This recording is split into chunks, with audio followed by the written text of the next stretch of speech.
धन्यवाद माननीय हरीश जी, आप सभी का अभिनंदन है। स्वाभाविक रूप से आप जानते ही होंगे आज का विषय क्या है। विषय गंभीर भी है और विषय दिल्ली के अरविंद केजरीवाल जी और उनके द्वारा किया गया भ्रष्टाचार का है। कभी कभी आश्चर्य लगता है कि ऐसे भी लोग होते हैं जो इस प्रकार रंग बदलते हैं। कभी कभी आश्चर्य लगता है कि वो लोग जो कहते थे ये सम्मान होता है, अगर तिल भर का भी आपके अंदर शक है, अगर रत्ती भर का भी आपके अंदर सस्पिशन है, तो समन भेजिए ना, किसने रोका है? आप जांच कराइए ना, किसने रोका है? दूध का दूध पानी कराइए ना।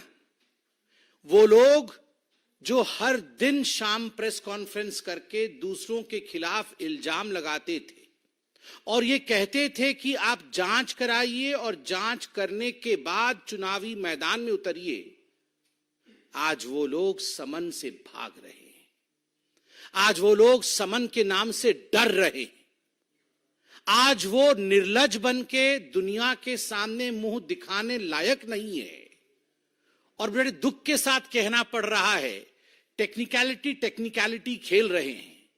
आज हर फ्रंट में उनका पर्दाफाश किया जाएगा। विगत 6 महीने में लगभग 9 समन।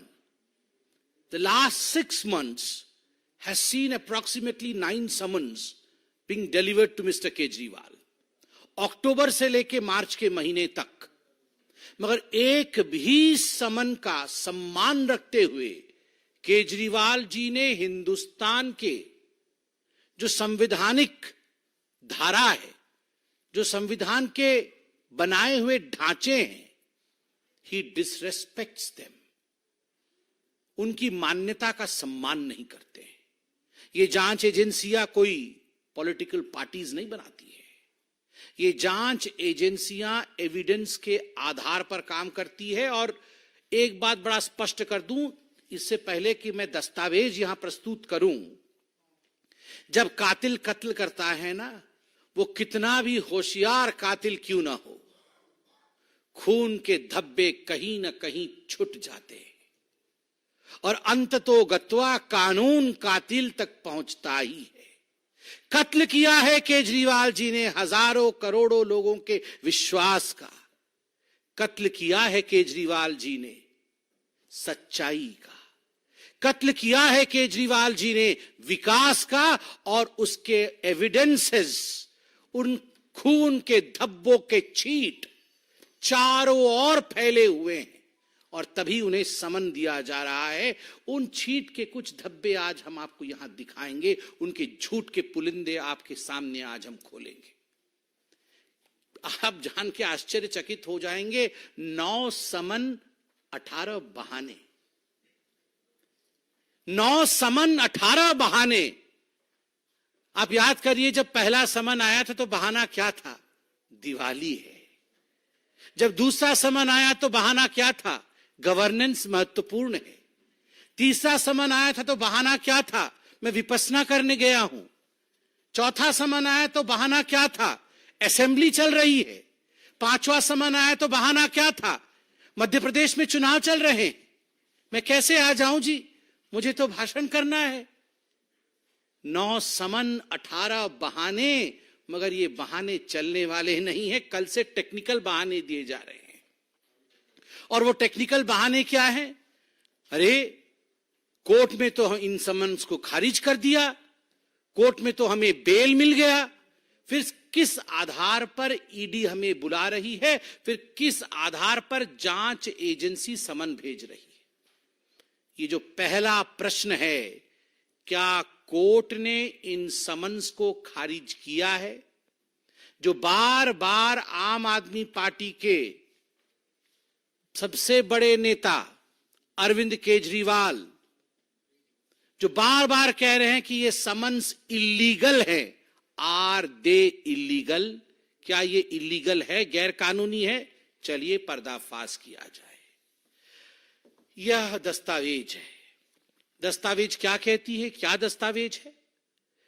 ये समन्स इल्लीगल है इन पर रोक लगाया जाए, इस विषय को लेकर अरविंद केजरीवाल जी राउज एवेन्यू के कोर्ट में गए थे. In the court of miss Divya Malhotra, ACMM 01, Rouse Avenue, district courts, new Delhi. ये पहला डिस्प्ले मैं आपके सामने कर रहा हूं. उसमें क्या लिखा गया है? उसमें लिखा गया है, ये 7 फरवरी 2024 का है. स्पष्ट रूप से उसमें शुरू होता है, this is a complaint filed under section 200 of the Code of Criminal Procedure 1973, by way of this order, I shall decide whether there is sufficient material for taking cognizance of the offence under section 174 of the Indian Penal Code 1860 and the grounds for proceeding against the proposed accused mister Arvind Kejriwal. Court में क्या कहा गया? Court में कहा गया, केजरीवाल जी ने जाके कहा कि जो ईडी ने समन भेजा था वो गैर कानूनी है और इसको विड्रॉ कराया जाए, ये ठीक नहीं है. तो कोर्ट में जज साहिबा क्या कहती है कि ये जो कंप्लेंट आया है, कंप्लेंट क्या आया है कि गैर कानूनी है, विड्रॉ किया जाए. मैं इस पे अभी दस्तावेजों के आधार पर स्टडी करके अपना जजमेंट दूंगी. और सेक्शन 174 क्या होता है? सेक्शन 174 होता है कि यदि कोई जांच एजेंसी आपको समन करे और आप उस समन का सम्मान न करे तो आपके ऊपर कानूनी कार्यवाही हो सकती है. यह सेक्शन 174 है. तो केजरीवाल जी ने कहा मेरे पे कोई कार्यवाही नहीं होनी चाहिए जी, क्योंकि मैं तो राजा हरिश्चंद्र जी हूं और मैं तो कोई गलती कर ही नहीं सकता हूं, और इसलिए ये सब फर्जी बातें हैं. मगर यहां एक्यूज्ड के नाम से जज साहिबा ने उन्हें संबोधित किया और कंक्लूजन में जब जजमेंट दिया, मैं वो पन्ना आपको दिखा रहा हूं और पढ़ के सुना रहा हूं. क्या कहा गया कंक्लूजन में? 13 नंबर पैराग्राफ में, to sum up from the contents of the complaint and the material placed on record, prima facie offense under section 174 of the IPC 1860 is made out, and there are sufficient grounds for proceeding under section 204 of the Code of Criminal Procedure 1973 against accused Mr. Arvind Kejriwal. बड़े स्पष्ट रूप से कहा गया कि वो accused mister Arvind Kejriwal जो हैं, प्राइमा फेसी अक्यूज्ड हैं. जो भी तथ्य कोर्ट के सामने रखा गया, जो भी दस्तावेज मेरे सामने रखा गया, जज साहिबा कह रही हैं, मैंने गहन अध्ययन किया. गहन अध्ययन करने के पश्चात प्रथम दृष्टया इसमें कोई शक नहीं है कि जब आपको समन दिया जाए तो आपको समन का सम्मान करते हुए जांच एजेंसी के सामने एक्यूज्ड, आज से मैं अरविंद केजरीवाल जी को एक्यूज्ड बोलूंगा. एके मतलब एक्यूज्ड अरविंद केजरीवाल. ये एक और उपाधि उनको मिली है, AAK, एक्यूज्ड अरविंद केजरीवाल. ये एक्यूज्ड अरविंद केजरीवाल जी हैं और उनको आके उनकी सफाई देनी पड़ेगी. आगे जज साहिबा क्या कहती है ये भी आप सुन लीजिए. Accordingly, issue summons to accused Mr. Arvind Kejriwal for the offence under section 174 of the Indian Penal Code 1860 for 17/2/2024, announced in the open court today on 7th day of February 2024. इसलिए आप और समन्स इश्यू करिए. Court ने कहा समन issue करिए. Court ने कहा आप प्राइमा फेसी एक्यूज्ड है. कोर्ट ने कहा कि आपको अपीयर होना पड़ेगा. आप कैसे कह रहे हैं कि ये जो समन्स थे वो इलीगल थे? तो मी लॉर्ड, सर जी, क्योंकि सर जी जो सोचते हैं कि वही लॉर्डशिप है, तो हम तो छोटे हैं, हम तो आम आदमी. अरविंद केजरीवाल जी को लगता है वही सर्वे सर्वा है. तो मैं उनको ही कह रहा हूं, मी लॉर्ड अरविंद केजरीवाल जी, आपका जो सबमिशन था, that has fallen flat. Your submission that these summons were illegal has fallen flat. वो illegal नहीं थे मिलॉर्ड। आज आम आदमी भी समझ सकता है कि वो लीगल थे क्योंकि हिंदुस्तान की कोर्ट ने ऐसा कहा। तो अरविंद केजरीवाल ने कहा, अरे ये क्या हो गया, कोर्ट ने तो मेरी पोल खोल दी। तो तुरंत भागे, कहां गए, फिर कोर्ट चले गए कि रिव्यू करिए। मैं तो बहुत बड़ा सत्यवादी पुरुष हूं, मेरे से बड़ा तो सत्यवादी कोई है नहीं, मैं तो भ्रष्टाचार कर ही नहीं सकता, इसलिए आप इसको रिव्यू कर दीजिए, ये जजमेंट ठीक नहीं। तो कहां गए, फिर से कोर्ट में गए और कोर्ट में जाके उन्होंने केस फाइल किया। Revision petition against the order dated 7/3/2024, जो ऑर्डर मैंने पढ़ा, is stated to have been filed by the accused. Court ने लिखा कि एक रिवीजन पिटीशन फाइल किया केजरीवाल जी ने, और फिर कोर्ट आगे कहती है कि we revived, received and perused documents, there is no stay on the proceedings. सबसे महत्वपूर्ण बात जो कोर्ट कहती है, no stay on the proceedings. आपने रिवीजन के लिए फाइल किया केस कि नहीं, ये जो है अक्यूज्ड है, प्राइमा फेसी अक्यूज्ड है, इसको रिवाइज कर दिया जाए, सेक्शन 174 के तहत रोक लगा दिया जाए, मगर कोर्ट ने कहा no stay on the proceedings. कोई स्टे नहीं है जी, आप अपने आप को सेल्फ सेटिस्फाई कर सकते हो, सेल्फ अटेस्ट कर सकते हो कि मैं सबसे बड़ा सत्यवादी व्यक्ति हूं, किंतु आपको स्टे नहीं मिलता है, आपको आगे जाना पड़ेगा। आगे कोर्ट क्या कहती है, कोर्ट कहती है offence under the section 174 IPC being bailable, accused is admitted to bail upon furnishing of personal bond in the sum of rupees 15,000 with one surety of the like amount. Court कहती है कि आपके stay को हम proceed नहीं, उसको रोक नहीं सकते, कोई स्टे नहीं होगा उसके ऊपर, मगर हां जो समन आपको सरकार दे रही है, एजेंसी दे रही है, आप संविधान रूप से उसमें जाना चाहिए, नहीं जा रहे हैं, उसमें संवैधानिक प्राविधान के अनुसार गिरफ्तारी भी हो सकती है, किंतु हम उसमें, वो बेलेबल है, हम उसमें आपको बेल देते हैं। तो 15,000 के मुचलके पे बाहर है अरविंद केजरीवाल, और उस पे ऐसी मूछे ताव मार रहे हैं जैसे पता नहीं क्या कर दिया। वो तो ऐसे ऐसे मूछे करके कल से बता रहे हैं कि देखो जी मैं तो बेल पे बाहर हूं, मैं तो बेल मिल गया है, मुझे बेल मिल गया है। मतलब जिसको बेल मिल गया है वो कातिल नहीं है, जिसको बेल मिल गया है उसने भ्रष्टाचार नहीं किया। मतलब कुछ तो गड़बड़ी थी ना, जो बेल लेने की नौबत आई। अगर आप दूध के धुले होते, पाक साफ होते, तो बेल की आवश्यकता क्या पड़ती। अरविंद जी, आज आप उसी लीग में खड़े हो गए हो जिस लीग में सोनिया, राहुल और रॉबर्ट वाड्रा खड़े हैं। ये भी तो मुचलके पे बाहर है, कोई 15,000 के मुचलके पे, कोई 30,000 के मुचलके पे, कोई 50,000 के मुचलके पे। सोनिया जी ने 5,000 करोड़ रुपए का नेशनल हेराल्ड में गबन किया, आज मुचलके पे बाहर है। चिदंबरम जी आज मुचलके पे बाहर है। तो बेल पे बाहर होना कोई मेरिट नहीं है, ये डीमेरिट है।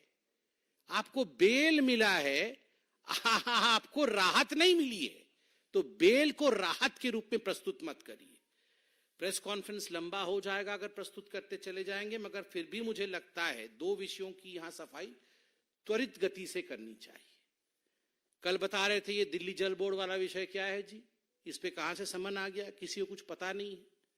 ये पब्लिक डॉक्यूमेंट है। दिल्ली जल बोर्ड के ऊपर जो घोर भ्रष्टाचार हुआ है उस पे एफआईआर हुई है, एफआईआर के प्रति पब्लिकली अवेलेबल है। उसमें जो कंप्लेंट्स है, कंप्लेनेंट्स का विषय आप यहां सारा लेखा जोखा है, सब आप देख सकते हैं, पब्लिकली अवेलेबल है जी। इसके लिए मुझे प्रेस कॉन्फ्रेंस करने की आवश्यकता ही नहीं है जी। कृपया इसके बाद एक बार पढ़ लीजिएगा। कौन कहता है किसी को कुछ पता नहीं है। शुतुरमुर्ग यदि बालू के अंदर अपने सर को मढ़ लेता है, उसका अर्थ ये नहीं होता है तूफान नहीं आ रहा है, तूफान तो आ रहा है। भ्रष्टाचार आपने किया है तो तूफान तो आएगा ही। दूसरा के कविता का विषय है। के कविता मैडम अरेस्ट हुई। अरेस्ट होने के पश्चात उनको इंट्रोगेशन के लिए भेजा गया है।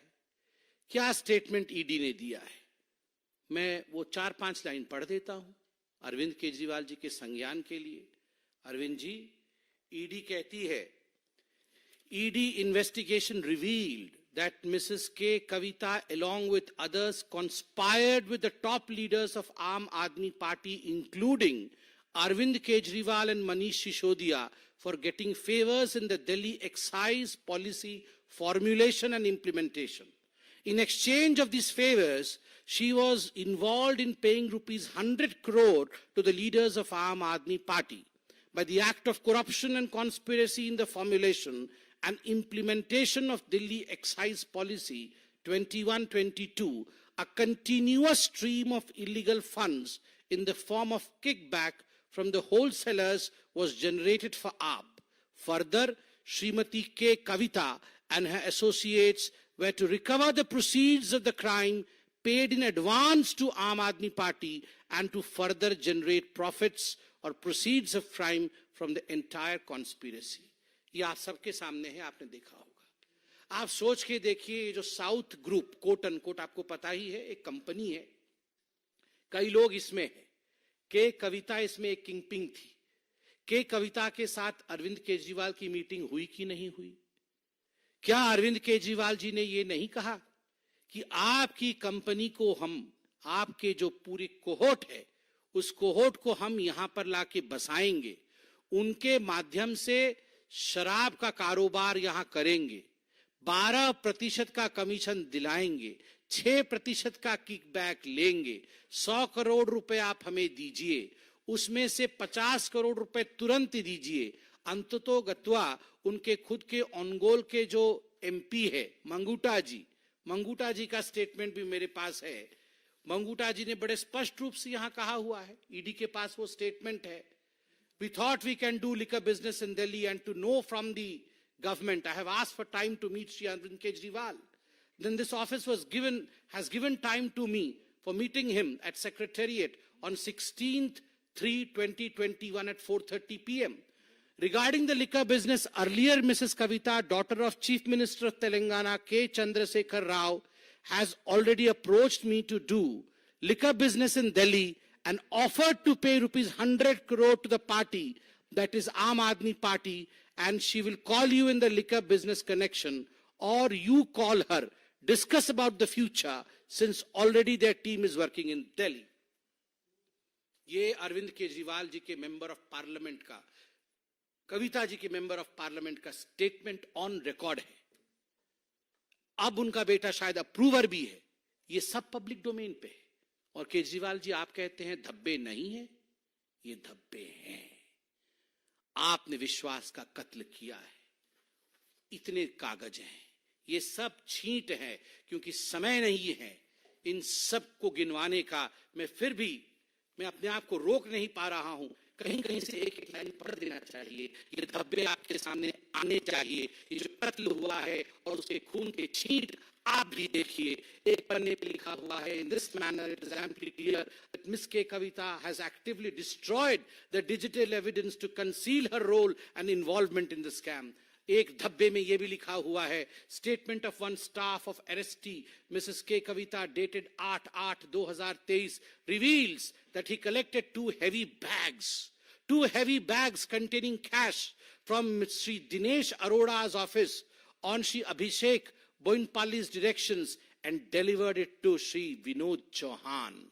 आप जानते हैं नारायणा में विनोद चौहान कौन है। उसके बाद kickbacks to the government functionaries to gain illegal benefit in the excise policy was paid to the amount of rupees 100 crores to AAP leaders. आप देखते जाइए, हर पन्ना कुछ कहता है, हर पन्ना कुछ कहता है, हर पन्ने में दास्ता बयां है। इस पन्ने में क्या है? इस पन्ने में है कि के कविता had discussed opportunities in the Delhi liquor business with AAP leaders. As a result, K. Kavita got stakes in the business of Indo Spirits and made Sri Arun Pillai represent her in the business on her behalf. Delhi में अरुण पिल्लई उनको represent कर रहे थे। इस पन्ने में है कि अरुण पिल्लई 32.5% के पार्टनर थे, एक दूसरे को हेल्प कर रहे थे। इस सारे पन्नों में excise policy was formulated with 12% profit margin for L1 wholesaler. Out of this 12%, 6% profit was earmarked as kickback to be given to Aam Aadmi party. Arvind Kejriwal ji का नाम भी आता है। एक फोन है, विजय नायर, आप जानते हैं विजय नायर को, बहुत बार विजय नायर के बारे में चर्चा हो चुकी है। विजय नायर अरविंद केजरीवाल जी के हेंचमैन हैं, खास व्यक्ति हैं, बातचीत भी आप लोगों ने दिखाया है। विजय नायर एक व्हाट्सएप चैट भेजते हैं, उस व्हाट्सएप चैट में, ये है व्हाट्सएप चैट की प्रति, जिसमें लिखा है वी नीड्स मनी, वी। कहां तो हम वी को विक्ट्री सोचते थे, कहां तो इन्होंने वी का भी, वी नीड मनी। आप बताइए, ये हालत आज अरविंद केजरीवाल जी ने किया है। कुछ संजय जी ने लिख के दिया है, कत्ल करे हो कि करामात करे हो। उनको तो लगता है उन्होंने करामात किया है। देखिए, दिल्ली की जनता, हिंदुस्तान की जनता, जनता जनार्दन होती है, आंखों से पढ़ लेती है गारंटी किसके पास है और भ्रष्टाचार किसके पास है। जो लोग कभी ऑटो में लटक के आते थे, वो लोग आज करोड़ों खरब रुपए कमा रहे हैं। लूटा है हमें, समन से दूर भाग रहे हैं। भागिए। कहावत है ना, कानून के हाथ लंबे होते हैं, बहुत लंबे होते हैं। केजरीवाल जी, आप कहां भागिएगा, कानून के हाथ आप तक जरूर पहुंचेंगे। बहुत बहुत धन्यवाद। कोई question? Shailendra DD.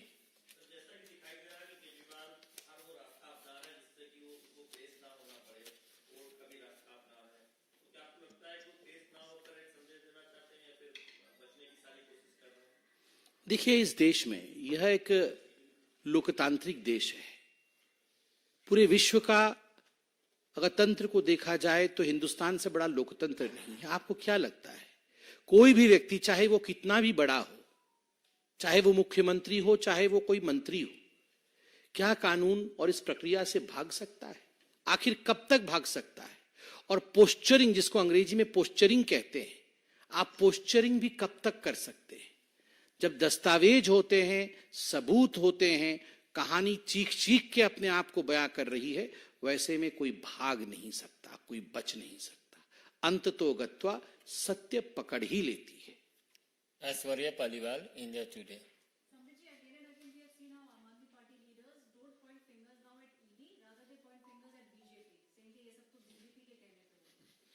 Sometimes I pity the fingers of Aam Aadmi Party, you know.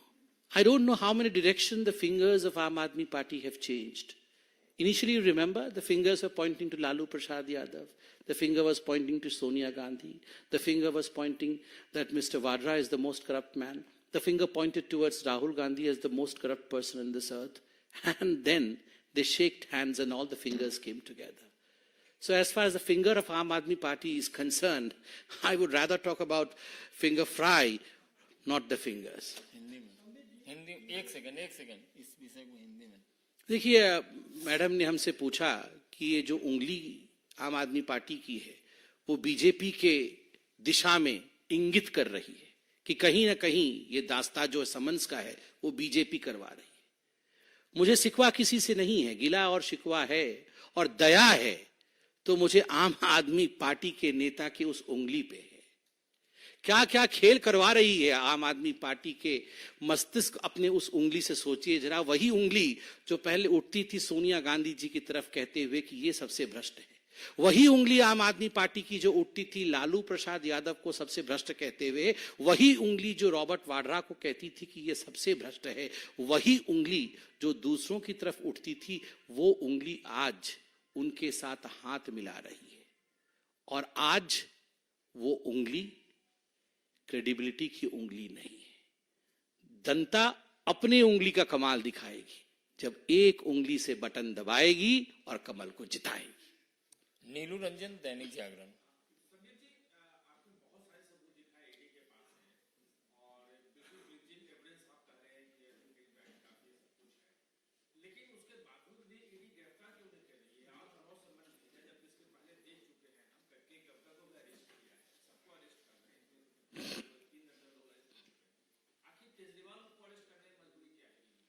देखिए, मैंने प्रेस कॉन्फ्रेंस किया।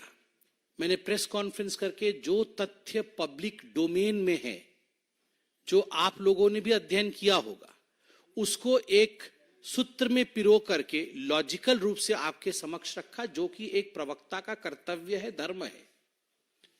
कौन किसको कब अरेस्ट करता है, जांच एजेंसी का काम करने का तरीका कैसा है, कोई अरेस्ट होता है नहीं होता है, यह प्रवक्ता का या राजनीतिक पार्टी का काम नहीं है।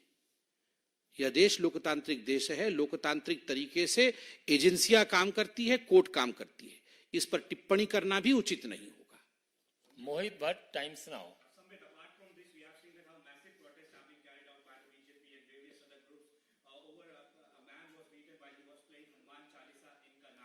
प्लीज, अभी ये विषय अलग है। इस विषय से संदर्भित कोई विषय हो तो।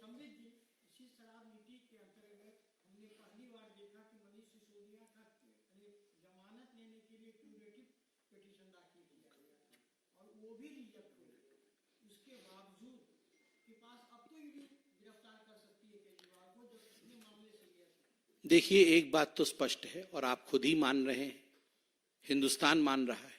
आप याद करिए, इसी प्रकार का 225, इसी प्रकार का द्वंद्व जब मनीष सिसोदिया जी गिरफ्तार हुए थे या मनीष सिसोदिया जी पे केस चल रहा था, अभी भी चल रहा है, तो आम आदमी पार्टी ने उन्हें भी पाक साफ कहा था।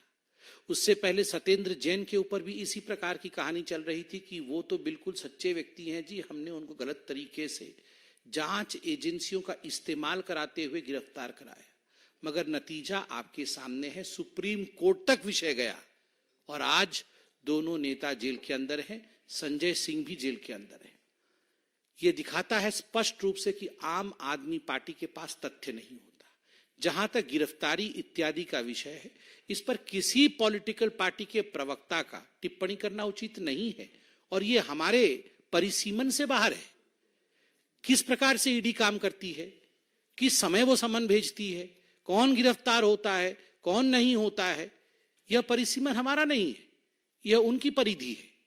That lies within the boundary of the agencies which are investigating. यह प्रश्न आप तो वहां भी जा सकते हैं, आप तो हर जगह उपस्थित हैं, आप उनसे पूछिएगा, वो उत्तर देंगे। बहुत बहुत धन्यवाद।